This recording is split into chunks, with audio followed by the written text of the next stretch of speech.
దేశంలో హెచ్ఎంపీవీ కేసులు పెరుగుతున్నాయి. ఆ బ్రేకింగ్ చూస్తున్నాం. గంట కింద మనం మాట్లాడుకున్నాం 6 కేసులు ఉండేవి, కానీ ఇప్పుడు అది 8 అయింది. 2 కేసులు పెరిగాయి. ఇది మహారాష్ట్రలోని నాగ్పూర్ లో ఇద్దరికి వైరస్ సోకినట్లుగా గుర్తించారు.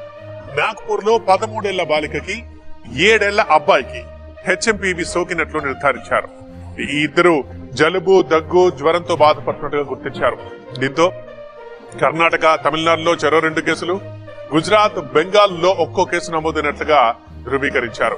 హెచ్ఎంపీవీ విస్తరించకుండా దేశవ్యాప్తంగా అప్రమత్తతగా ఉంటామంటున్నారు. అన్ని రాష్ట్ర ప్రభుత్వాలు కూడా మాట్లాడుతున్నాయి. దీనికి సంబంధించి ఆసుపత్రులను సిద్ధం చేస్తున్నాయి కేంద్ర రాష్ట్ర ప్రభుత్వాలు. కాకపోతే ఇప్పటిదాకా అందరూ గుర్తుంచుకోవాల్సింది ఏంటంటే, ఇప్పటిదాకానైతే 13, 14 ఏళ్ల లోపు పిల్లలకే ఈ హెచ్ఎంపీ వైరస్ అనేది వచ్చింది. ఉన్న 8 కేసులు కూడా 14 ఏళ్ల లోపు ఉన్నవారే.